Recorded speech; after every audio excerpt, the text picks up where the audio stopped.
Bismillahirrahmanirrahim. Assalamualaikum warahmatullahi wabarakatuh. Alhamdulillah wassalatu wassalamu ala Rasulillah wa ala alihi wa sahbihi wa mawala wa la hawla wa la quwata illa billah. Asyhadu an la ilaha illallah wahdahu la syarika lah wa asyhadu anna Muhammadan abduhu wa rasuluh. Allahumma salli wa sallim ala nabiyyina Muhammad wa ala alihi wa sahbihi ajma'in, amma ba'du. Jamaah salat subuh yang dirahmati Allah Subhanahu wa taala, alhamdulillah pada pagi hari ini kita diberikan nikmat oleh Allah Subhanahu wa taala berupa tambahan kehidupan hari Ahad. Mudah-mudahan ini menjadi tambahan peluang, tambahan amal kebaikan kita nanti di akhir. Suara saya jelas Pak ya? Kurang ke atas. Oh iya. Tes. Bismillah. Kita melanjutkan materi yang pernah kita bahas sebelumnya, yaitu 5 pengawas kehidupan. Kelas ujian kehidupan. Di materi sebelumnya bahwa hakikat kehidupan itu ibaratnya ujian kelas di sekolah. Bahwa kita itu berada di ruang ujian kelas ya. Jadi selama hidup rata-rata umat Nabi Muhammad itu 60 tahun sampai 70 tahun itu adalah sedang berada di ruang kelas ujian. Karenanya kalau ada orang merasa menderita 60 tahun, maka sebenarnya dia sedang diuji oleh Allah Subhanahu wa taala dengan berupa penderitaan selama 60 tahun itu. Dan 60 tahun itu sebenarnya tidak lama jika dibandingkan dengan kehidupan akhirat. Satu hari di kehidupan akhirat itu sama dengan 1000 tahun. Dan itu artinya 60 tahun itu gak ada apa-apanya. Nah itu jemaah sekalian. Kemudian yang kedua, kemarin kita bahas terkait dengan ketika kita memasuki ruang kelas ujian, maka di sana ada pengawas.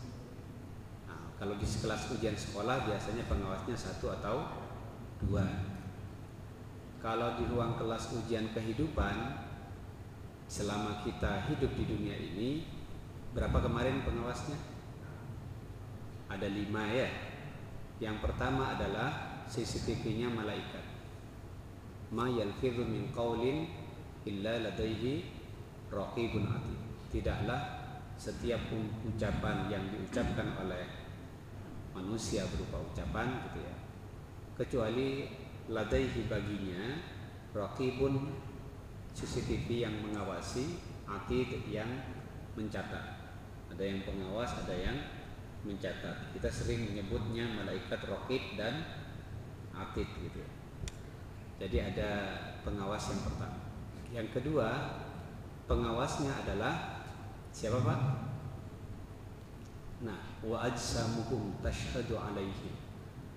Fisik sambian, tubuh kita itu adalah pengawas diri sendiri ya. Badan sambian, badan saya ketika berbuat maksiat, ketika berbuat ketaatan, nanti akan menjadi saksi di hadapan Allah Subhanahu wa ta'ala. Karenanya kita berusaha setiap saat tubuh ini hanya menyaksikan kebaikan kita, tidak menyaksikan keburukan. Itu yang kedua. Yang ketiga, wal ardu tashhadu alaihim. Dan lingkungan kita berada, tempat kita berada bersaksi kepada Allah nanti di akhirat. Maka kita pastikan setiap tempat hanya ada kebaikan kita, tidak ada keburukan kita yang tersimpan. Karenanya cara berpikirnya Nabi Isa alaihissalam dimanapun dia berada, gimana Pak? Nabi Isa alaihissalam dimanapun dia berada, kata Nabi Isa di dalam surat Maryam, wa ja'alani mubarakan ainama kuntu. Allah menjadikanku penuh berkah dimanapun aku berada. Nah, kita pastikan dimanapun kita berada ada keberkahan, ada kebaikan kita di sana. Karena setiap tempat menjadi saksi di hadapan Allah. Itu yang ketiga. Yang keempat, masih ingat siapa? Ibu-ibu? Ya, yang keempat adalah wan nasu yashhadu ba'dhum ala ba'din. Manusia menjadi saksi atas sebagian yang lain. Maka kita pastikan orang-orang yang sering bertemu dengan kita, siapapun, dan terutama yang paling sering bertemu dengan kita, pastikan mereka hanya menyaksikan kebaikan kita. Siapa yang paling sering kita temui? Ya, pasangan kita di dalam keluarga kita. Karenanya kata Rasul, akhlak terbaik, iman paling sempurna itu ada pada akhlak yang baik, dan akhlak terbaik itu ada pada keluarga. Ya, wa khiyarukum khiyarukum li ahli. Saya ingatkan kembali materi kemarin ya, biar sampean tidak lupa. Sebaik-baik akhlak kalian adalah akhlak kepada keluarga kalian. Nah, ini kenapa akhlak kepada keluarga? Karena keluarga inilah yang paling sering bertemu, dan merekalah yang akan menjadi saksi nanti di hadapan Allah Subhanahu wa ta'ala. Dan artinya yang paling banyak menyaksikan kehidupan kita itu adalah orang yang paling sering kita temui, yaitu istri anak kita. Maka kalau ditanya siapa yang paling baik, nanti kita ditanya, ya pasti jawabannya bagaimana pandanganmu kepada istrimu, bagaimana pandanganmu kepada suamimu, nanti akan begitu. Dan yang terakhir adalah wallahu ala kulli syai'in syahid. Puncaknya adalah Allah atas segala sesuatu maha menyaksikan. Nah, itu kita di ruang kelas ujian ini ada 5 pengawas ujian. Kemudian menariknya, berapa lama sih waktu ujian? Secara umum waktu ujian itu kata Rasul SAW adalah 60 sampai 70 tahun. A'maru ummati ma baina 60 wa 70. Di sini kayaknya banyak yang lebih 70 tahun, Pak. Wa qalilum ma yajuzu dzalik, sedikit ma yujawizu dzalik ya. Dan sangat sedikit yang melampaui dari 70 tahun. Jadi kalau ada bapak-bapak di sini sudah lebih dari umur 70 tahun, itu masuk yang sedikit. Ya, masuk yang sedikit. Nah, tetapi secara person, ujian di kelas, kalau ujian di kelas itu biasanya ada batas waktu yang jelas, maka secara personal kita tidak ada batas waktu yang jelas. Sehingga dampaknya kalau waktu ujiannya tidak jelas, satu, dia akan mengeluarkan seluruh potensinya untuk menjawab soal-soal ujian. Nanti setelah ini kita bahas apa sih soal-soal ujiannya, gitu ya.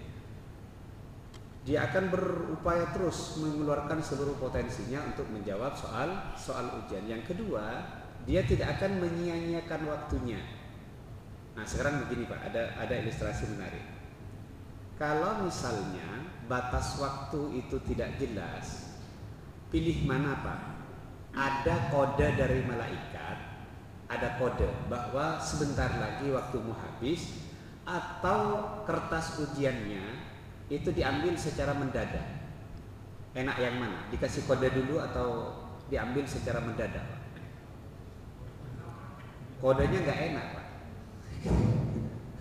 Dikasih kode sehingga kita jadi paham bahwa sebentar lagi ini kita akan kertas ujiannya akan diambil, batas waktu ujiannya akan habis, atau langsung dikasih cek gitu tanpa babi bu langsung meninggal. Pilih yang mana? Kayaknya nggak siap dipilih ya. Kalau dikasih kode, ini peristiwa dulu, ada peristiwa pesawat Air Asia atau apa itu ya, yang nyemplung di Pangkalan Bun Pak. Itu bersamaan dengan adik sepupu saya sakit di rumah sakit. Dia kena gagal ginjal. Saya silaturahim berkunjung. Sakit Pak, buka seluruh badan, udah nggak bisa ada harapan. saya bilang begini, Dek, bersyukur sampean diberikan oleh Allah Subhanahu wa taala kenikmatan kesiapan diri. Apanya? Dengan berupa dikasih kode oleh Allah bahwa waktunya akan segera habis dengan cara dibuat sakit. Gitu ya. Ada orang yang sedang pergi ke sana sini, belum tahu dia barangkali pergi ingin berbuat maksiat, barangkali dia pergi ingin berbuat dugem dan lain sebagainya. Tiba-tiba nyemplung pesawatnya, satu pesawat nyemplung ke dalam lautan. Pilih mana, Pak? Nggak ada ini. Karena kalau dikasih kode itu artinya lututnya sudah mulai encok gitu ya. Itu kode, Pak. Obatnya sudah mulai banyak. Makanya di dalam surat Ar-Ra'd kalau tidak salah itu awalam nu'ammirkum ma yatadzakkaru fihi man tadzakkar. Nanti akan ditanya, bukankah aku sudah memberikan jatah umur kepada kalian? Wa ja'akumun nadhir, dan telah datang peringatan kepada kalian. Peringatan itu apa? Sebagian ahli tafsir menyebut ubanmu itu peringatan, gitu ya. Lututmu yang sudah mulai berat melangkah itu juga peringatan. Nah itu. Maka sebenarnya kita ada kode-kode yang telah diperingatkan oleh malaikat. Kalau kita umur 60 tahun kodenya makin dekat, Pak. Ya. Karena sesuai dengan hadis Rasul, a'maru ummati ma baina sittin wa sab'in. Umur umatku antara 60 dan 70 tahun. Coba kita mikir, Pak, jangan-jangan umurku tinggal besok lagi.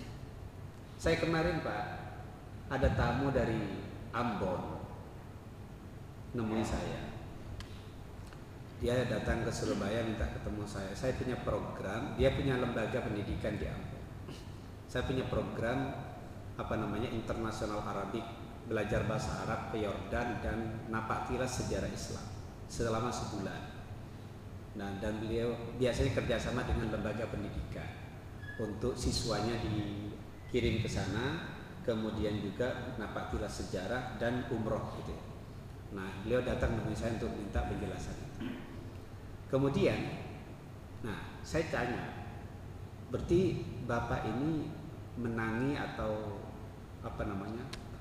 mengalami ya pas kasus Ambon? Oh iya, Ustaz. Kami itu sudah berpikir besok apakah masih hidup atau enggak. Dari tahun berapa itu, Pak? 99 sampai 2014 terakhir katanya. Baru aman gitu. Jadi waktu itu saling bertetangga gitu dengan orang-orang non muslim aman, Pak. Terus gimana mereka saling bisa saling membunuh? Kami tidak membunuh langsung. Kalau punya tetangga nanti orang sana yang membunuh tetangganya. Jadi sama-sama begitu sudah. Sama-sama begitu. Akhirnya apa? Kalau sekarang kata beliau, setiap orang sudah punya kampung masing-masing. Nah itu aja. Jadi dalam pikirannya saat itu, apakah saya besok masih hidup? Ya. Sama insya Allah dengan cara berpikir rakyat Palestina hari ini. Dia berpikirnya apakah besok masih hidup. Nah, itu peringatan muqaddimah dari Allah Subhanahu wa taala. Jangan berpikir begitu. Nah, kemudian jemaah sekalian, itu waktu. Kemudian yang kedua adalah sarana. Kalau misalnya di kelas ujian, di ruang kelas ujian, sarananya apa kemarin biasanya? Bolpen dan apa kalau ujian masuk di kelas ujian, Pak? Sarana untuk mengerjakan ujian itu apa? Bolpen dan kertas. Nah, kalau kita, Pak, apa, Pak? Nah, kemarin sarana ujian yang Allah sediakan kepada kita yang pertama adalah tubuh kita, ya. Jadi badan ini hanyalah sarana sekaligus pengawas, pelaksana untuk bisa melaksanakan ujian sekaligus pengawas ujian. Jadi kalau kita misalnya terlalu menjaga kesehatan itu dalam rangka menjaga sarana saja.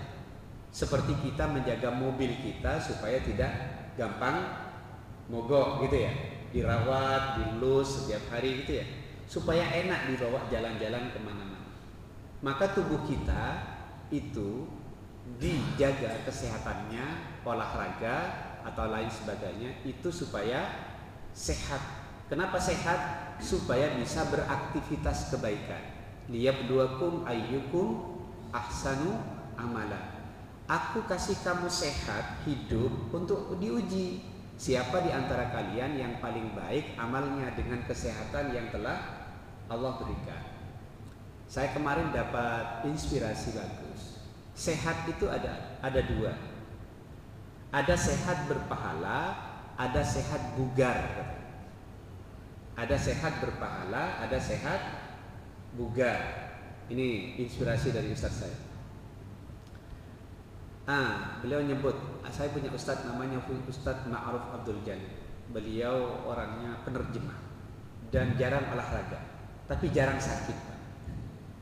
Jarang olahraga, tapi jarang sakit. Nah, apa rahasianya? Beliau itu sehatnya sehat berpahala, kata ustadz yang lainnya yang cerita itu. Sebab beliau itu walaupun jarang olahraga, yang menyebabkan beliau sehat itu puasanya yang rutin. Jadi yang disebut sehat berpahala apa? Puasa rutin. Orang yang berpuasa rutin itu insya Allah sehat. Kenapa? Karena perutnya tidak dipenuhi dengan banyak penyakit. Nah, sumber penyakit kan dari perut, Pak. Semua orang yang kena diabetes itu sumbernya dari perut. Ya. Ketika lapisan-lapisan perut sudah tidak bisa menyerap nutrisi gitu ya, karena tebalnya minyak dan lain sebagainya gitu. Makanya kata Rasul, ma mala ibnu Adam tidaklah Adam itu memenuhi perutnya kecuali di sana ada sumber penyakit. Nah, maka yang pertama adalah sehat berpahala. Yang kedua sehat bugar. Kata ustadz yang cerita itu, sehat bugar itu ya kayak saya olahraga tiap hari gitu ya. Nah, itu sehat bugar. Apakah tidak berpahala berolahraga? Ya berpahala, tapi beda Pak. Pahalanya dengan yang puasa. Jangan seperti ustadz yang lain kata dia. Sudah tidak puasa, tidak olahraga. Nah itu ya itu. Nah ini nih mungkin ya ustadz yang lain itu mungkin saya gitu. Nah itu jemaah sekalian. Maka kita menjaga tubuh kita supaya sehat dalam rangka melaksanakan ujian dari Allah Subhanahu wa Ta'ala. Itu tubuh. Yang kedua adalah waktunya ya. Maka diberikan sarana waktu, tambahan umur hari ini. Maka kita ingat ya, kalau kita bertambah umurnya, ingat doa Nabi. Waj'alil hayata ziyadatan lana fi kulli khair. Ya Allah, jadikan hidup hari ini, waj'alil hayata, jadikan hidup hari ini, saat ini, ziyadatan lana fi kulli khair, sebagai tambahan di dalam amal-amal kebaikan. Jadi hari Ahad ini coba ya Allah jadikan hidup hari Ahad ini sebagai tambahan dalam amal-amal kebaikan. Nah, coba kita, apa sih amal-amal kebaikan hari ini yang akan kita rancang gitu ya. Makanya biasanya ada yang menghitung 10 amal kebaikan. Bisa dimulai dengan 1, iman, memperbarui iman misalnya ya, atau kemudian memperbarui kualitas ibadah, kemudian memperbarui silaturahim ya, menghubungi sahabat-sahabat yang jauh dan lain sebagainya, kerabat-kerabat yang putus. Itu bagian dari amal-amal kebaikan yang bisa kita rancang di dalam kehidupan waktunya. Maka jangan ada tambahan waktu untuk balas dendam kepada saudara, kepada tetangga dan lain sebagainya. Itu sarana yang kedua, ada waktu yang Allah sediakan kepada kita. Sarana yang ketiga adalah wa maluhu, dan hartanya. Ya. Harta yang Allah berikan itu adalah sarana untuk berubah menjadi amal kebaikan. Makanya kalau ada orang sukses secara harta, itu baru sukses secara sarana, belum sukses secara hakiki. Bagi orang non-muslim, orang yang berharta banyak, nilainya triliunan, itu sukses secara hakikat. Ya. Bagi orang yang tidak paham hakikat kehidupan, duitnya banyak, misalnya ada pengusaha, kemarin saya dapat cerita itu, kalau nggak salah dia jual sahamnya 40 triliun lebih, Pak. Ya. Itu sukses secara dunia. Dan menurut orang-orang barat itu sudah sukses. Makanya siapa yang paling sukses di dunia? Yang paling banyak duitnya, yang paling banyak asetnya, gitu ya. Tapi bagi seorang muslim itu baru sukses, belum sukses, karena di dalam Al-Quran faminan nasi may yaqulu rabbana atina fid dunya wa ma lahum fil akhirati min khalaq. Dia dapat dunia fit dunia, tetapi wa ma lahum fil akhirati min khalaq. Dia tidak dapat bagian di akhirat. Gitu ya. Jadi yang dimaksud sukses. Nah, siapa yang sukses itu? Rabbana atina fid dunya hasanah. Yaitu orang yang Allah berikan dunia yang berubah dunianya menjadi hasanah, yaitu amal kebaikan. Itu baru sukses. Jadi kalau kita misalnya punya banyak duit itu berubah menjadi amal-amal yang luar biasa.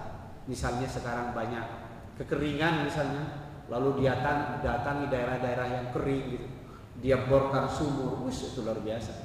Itu berarti seperti Khalifah Utsman yang membeli sumurnya orang Yahudi.